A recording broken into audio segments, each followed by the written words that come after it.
All right, let's add a variable to our swarm. So a variable is, analogous to the mesh and the mesh variable, swarm and the swarm variable. This swarm variable simply adds a data point to each particle. This is also something to consider when you have multiple swarms. So you can't have every particle in a swarm the swarm must be homogeneous in terms of its data on each particle. You can't have one particle that has 5 different swarm variables on it, another particle that has just one swarm variable. Each particle in each swarm must be identical in shape, I guess. So that's often why you might want to add multiple swarms. If you want to store different types of data on the particles, it makes sense to have a different swarm for those different types of particles. So yeah, the particles in each swarm are identical in their type, also identical in the amount of memory that each particle uses, for instance. So the interface to add a swarm variable to a swarm is, okay, so svar is equal to swarm 3D, and then we just do add variable. All right, let's say it's an integer type, and it's just a scalar object.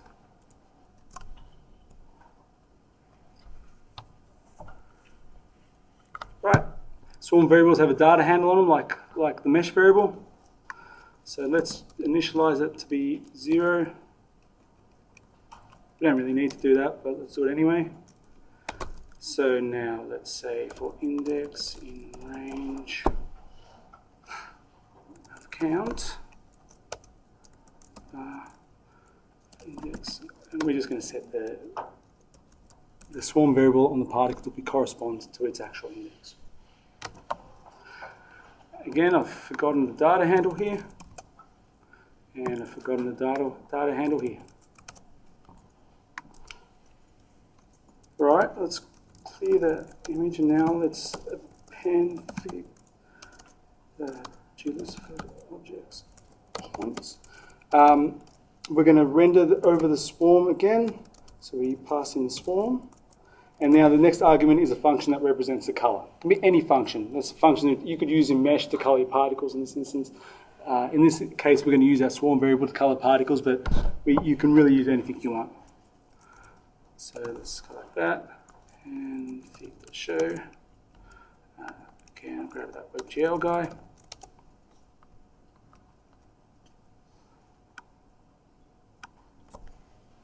All right, job done.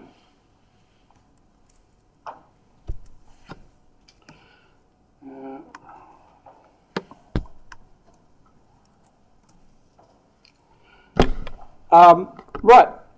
So probably the main reason you use swarms is you want to define a material type.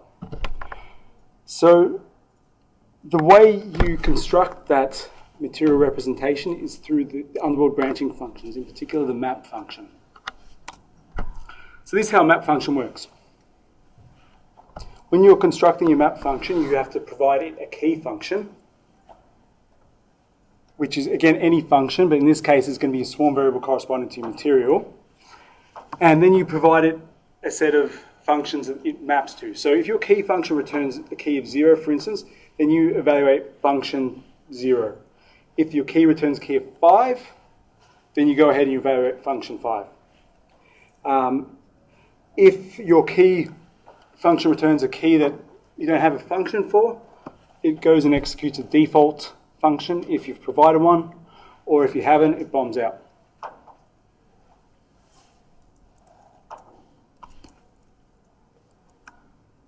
Okay. Let's just create a shortcut here just so it's key.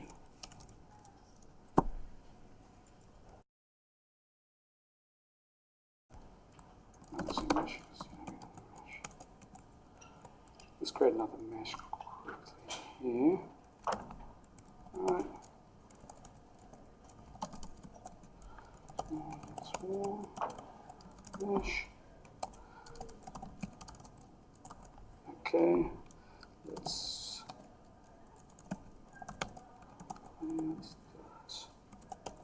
get that guy again. Swarm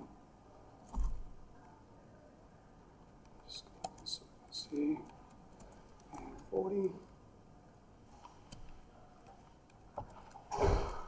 Okay, now let's add a variable.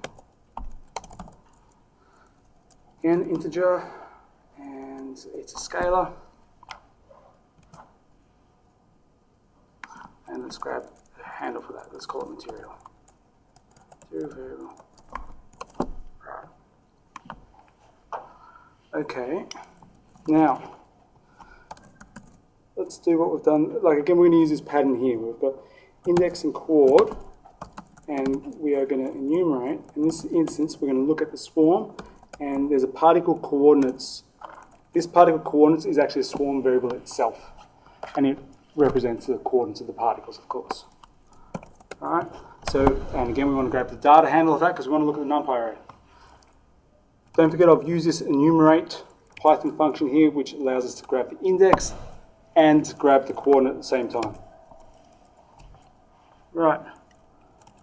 Let's actually take this material variable, again, initialize it to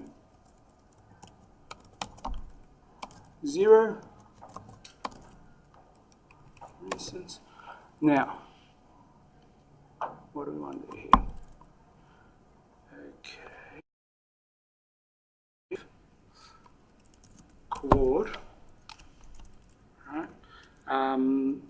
Grab the y component of the coordinate. Okay, we're going to say if it's less than 0.5 plus 0.1 times math.sine of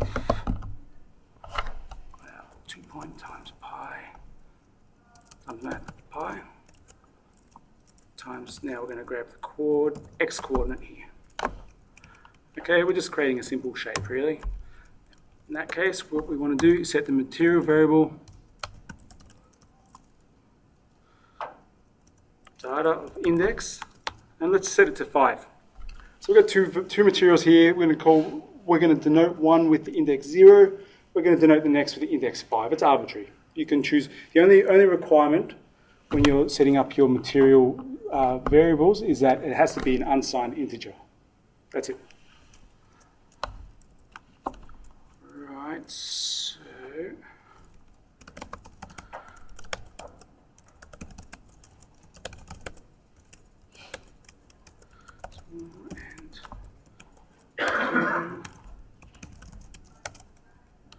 Alright, did that do what we wanted? Let's see. We can change the point size. Let's make it 4. Alright, let's throw in a few more particles for good measure.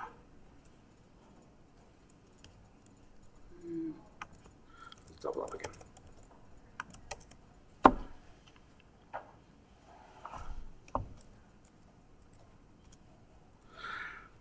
Right, so now we've got a swarm, we've got a material variable which encodes our materials.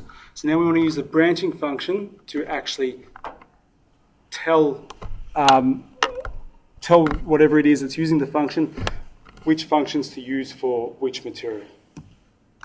So first thing we'll do is create a, let's create a dictionary. Let's call it map dictionary.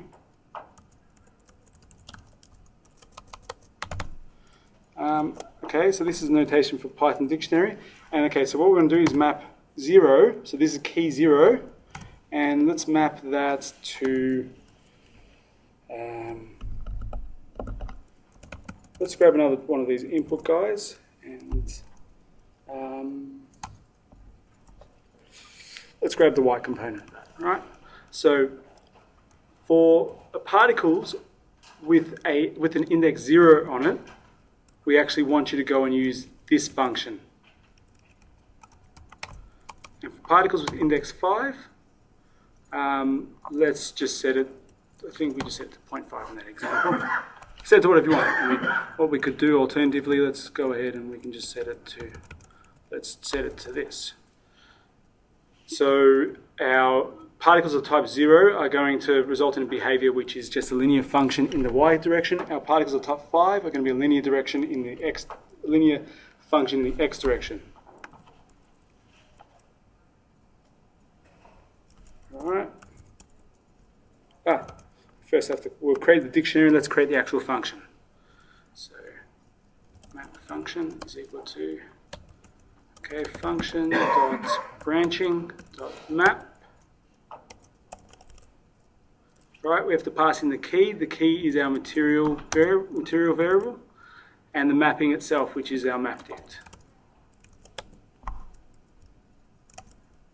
Okay.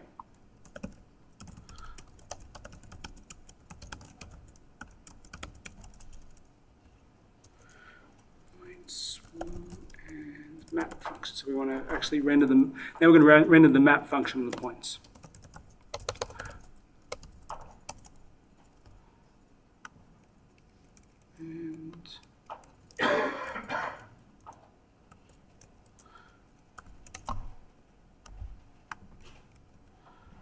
Let me just grab this and put it in here. Right. So I mean, likewise, if we see, if we put a 0.5 here, you can see you've just got this constant on the bottom, and then you've got this function in y on the top. Or if we get 0.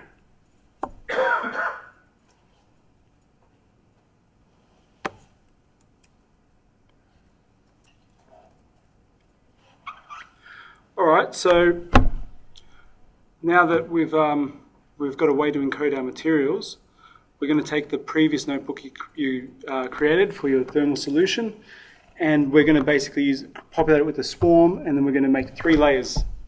Just 3 layers in the swarm, and one layer you're going to set to constant conductivity, another layer you're going to create some sort of temperature-dependent conductivity, and in the third layer you might have a depth-dependent conductivity.